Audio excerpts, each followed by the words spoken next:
So here we have Dr. Lisa Radosta, veterinary behaviorist. I can't wait to see what she got to say. I haven't watched this yet. Hi, I'm Dr. Lisa Radosta, and I'm a board-certified veterinary behaviorist. A board-certified veterinary behaviorist. What exactly does that entail? I want to hear what she says. I've been boarded since 2006, and even though I've been doing this a really long time, I still hear from clients all the time that say, I didn't even know that veterinary behaviorists exist. They shouldn't exist. That's the reality. They shouldn't exist at all because you don't understand what behaviorism is, and you don't understand how to work with behaviors. So I want to take a couple minutes to let you know what a veterinary behaviorist is and what you can expect at appointments. First of all, veterinary behaviorists are like veterinary psychiatrists. We are veterinarians that have completed a residency, published a research paper, and fulfilled all the criteria for credentialing. Then we take this really horrible... So first of all, what is it that they're actually getting credentialed in?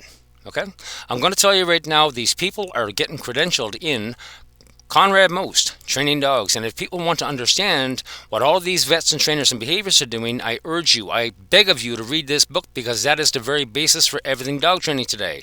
What these vets are pushing as to Quadrants of dog training, positive and negative reinforcement, positive and negative punishment, are actually belong to Konrad Most. And once you understand the real Quadrants of dog training, you will understand that people like her are lying through the teeth.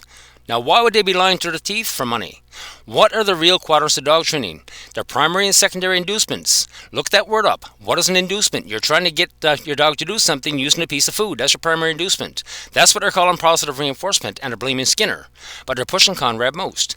What are the second set of quadrants? They're primary and secondary compulsive inducements. What is compulsion inducement? You're trying to get your dog to do something by force. This is where positive punishment comes in.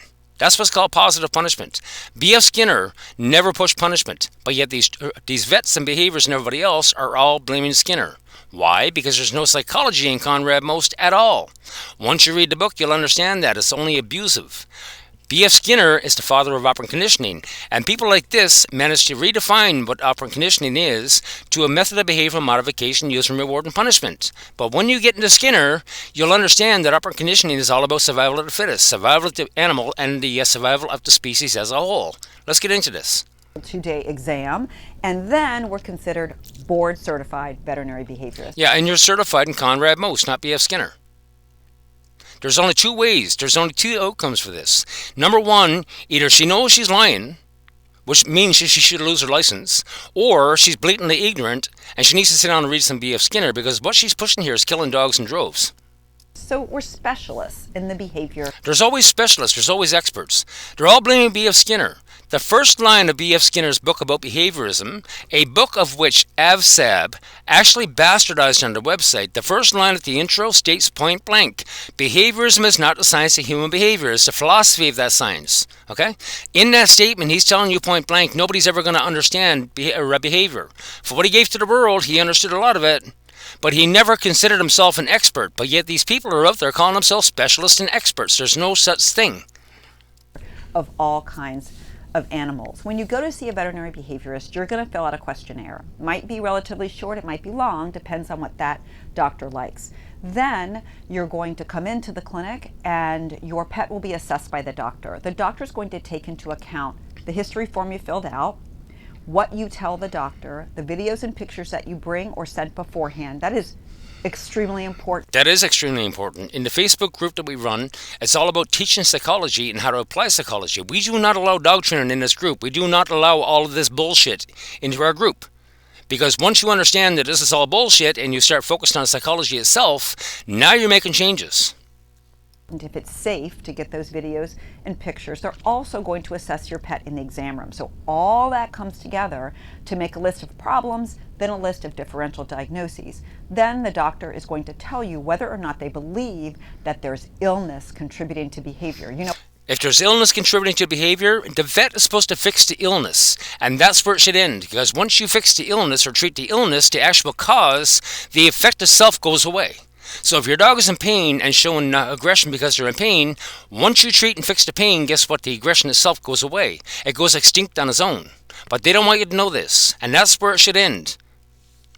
Up to 82% of the animals that come to see veterinary behaviorists, so they're referred through a primary care most of the time, these dogs, 82% are sick in some way, whether they're painful or they have systemic disease. So part of our And one of the biggest systemic diseases that we have out there right now is hypothyroidism as a result of early spay and neuter. But yet these vets don't want to change. They don't want to start doing vasectomies and tubal ligations. Why?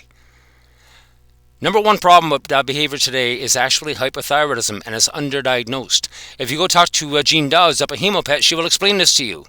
Dog food, hypothyroidism, dog training, these are all causing hypothyroidism, and hypothyroidism itself has gone rampant, and vets are not diagnosing it. They're making money off of it. Our job as a veterinary behaviorist is to find the needle in the haystack, find the pain, find the illness that is affecting behavior. And that's where it should stop. That's where it should end. Okay? But no, they're going to go on to training. They're going to recommend drugs. They're going to find ways to treat it. Once you fix your the pain or the problem that's causing it, that's where it should end for a vet behaviorist.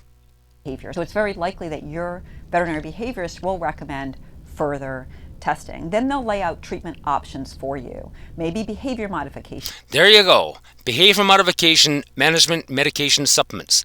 This is where the money-making machine comes in. This is where the pet care conglomerate comes in. I've worked with a lot of dogs in my life, and a lot of them are actually on heavy drugs like Prozac. I outright refuse to work with a dog on Prozac. You need to wean it first. And the problem with Prozac is that it has to be weaned. You can't just stop the Prozac. It can be very harmful to your dog. You've got to take that and wean it off. This is a very potent medication like gabapentin. Why are vets pushing these drugs that are not doing shit for the dog? Okay? That's the reality. This is what I want to know. Management, medication, supplements, changes in diet, maybe a consult. What changes in diet? Are you going to recommend a different dog food, or are you actually going to do something proper and recommend a raw diet, a biologically appropriate raw diet? With another veterinarian, like an internist or a dermatologist or a nutritionist. The point is, you're going to hear from an expert. An expert. There we go. You're not an expert, doctor. Again, even B.F. Skinner, for all he gave to the world, he didn't claim to be an expert. Why are you and everybody else claiming to be an expert? Because you want people to listen to you. Okay? You want to make people afraid. And I've watched some of your other videos. You're actually making people afraid. Your videos are all laid out to make people afraid. So they will hire a trainer, they will hire a behaviorist, they will hire a vet. And unfortunately for people like you, the group that we have on Facebook is actually exposing all this crap. And once you throw all that crap in the garbage, that's when change comes. Now we got a lot of pissed off dog owners as a result of all these lies. And it's just a growing group. Someone who understands the physiology of the body, medicine, and you do not understand behavior because all you learn is Konrad Most. Controlling and managing behavior, shutting down behaviors. What is a behavior again? It's your body's response to something in the environment. It's an emotional or instinctual hormonal response to something in the environment. And I haven't heard this woman yet talk about cortisol and adrenaline. Behavior, as well as the neurochemistry of the brain and how that drives the undesirable behavior. Undesirable behaviors. What are the undesirable behaviors? Usually aggression and reactivity. These normal behaviors in any animal, human included, are now undesirable behaviors, and they want you to shut them down. Anybody that's telling you to shut down or control and manage your dog's aggression is a damn fool. It's the most dangerous and stupid advice you can give. Because unless you're focused on the cause, and she will tell you about the cause, they're trying to fix the cause if it's medical, if the dog's in pain. Once you fix the pain, guess what? The behaviors go away. But yeah, when it comes to everything else, the causes don't matter. That you are living with. Then you should leave that appointment with options. You can choose any option that works for you. And it's funny how none of these options ever work for you. That's the problem. Then the follow-up with your veterinary psychiatrist is going to be like any other follow-up with any other veterinarian, in that you'll probably recheck with that. Now, do you understand where the dollar signs are starting to add up here? The dollar signs are really starting to add up here. And I've talked to people that have $20,000, $30,000 in deep with these vets and trainers and behaviorists and everything else. And they realize, you know what? All they were doing is sucking money out of them. They weren't fixing anything. And a lot of these owners' lives have been frickin' destroyed because of this. They're living at home. Nobody wants to come over. They're isolated living at home. They change jobs. They can't go outside. And all these same people are telling you to kill your dog. That's the reality. I'm seeing the outcome, the absolute, utter destruction that all of this advice and all of this bullshit is causing is extreme. And I don't think it's ever going to be fixable. Every so often for us at our clinic, As you can see, the appointment with a veterinary behaviorist is really not that much different than an appointment with any other specialist. We take into account what you tell us, the written history, the entire medical record. We assess your pet for illness, and we assess their behavior. We'll let you know what we think is. And again, once you fix the cause of the behavior, that should be the end of it. But no, you're focused now on controlling and managing behaviors. You're focusing on shutting down behaviors. And that's the stupidest thing you can do. And this is all Konrad Most. B.F. Skinner wasn't shutting down behaviors. B.F. Skinner was creating abnormal behaviors in his lab. Stuff that animals wouldn't ordinarily do. This is what dog trainers are supposed to be doing, is creating abnormal behaviors. Dogs will sit naturally. The abnormal part of it is teaching them to sit on command. I've never seen a dog look at a set of poles and an agility ring and go, I'm going to weed through those. That's an abnormal behavior. You cannot train behaviors as a result of an emotion. Going on, and we'll give you options for treatment. Give you options for treatment. Again, they're using the word behavior as a condition that you can fix or treat, and this is where the cash cow comes in. Welcome to the pet care conglomerate. The $100 billion industry that now contains a lot of trainers, vets, behaviors, and vet behaviorists. There's all one big money-making machine.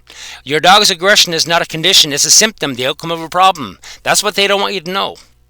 From there, you'll make the choices that are best for you and your family. And it's going to be a lot of money, right? There's going to be a whole lot of money. Have a good day.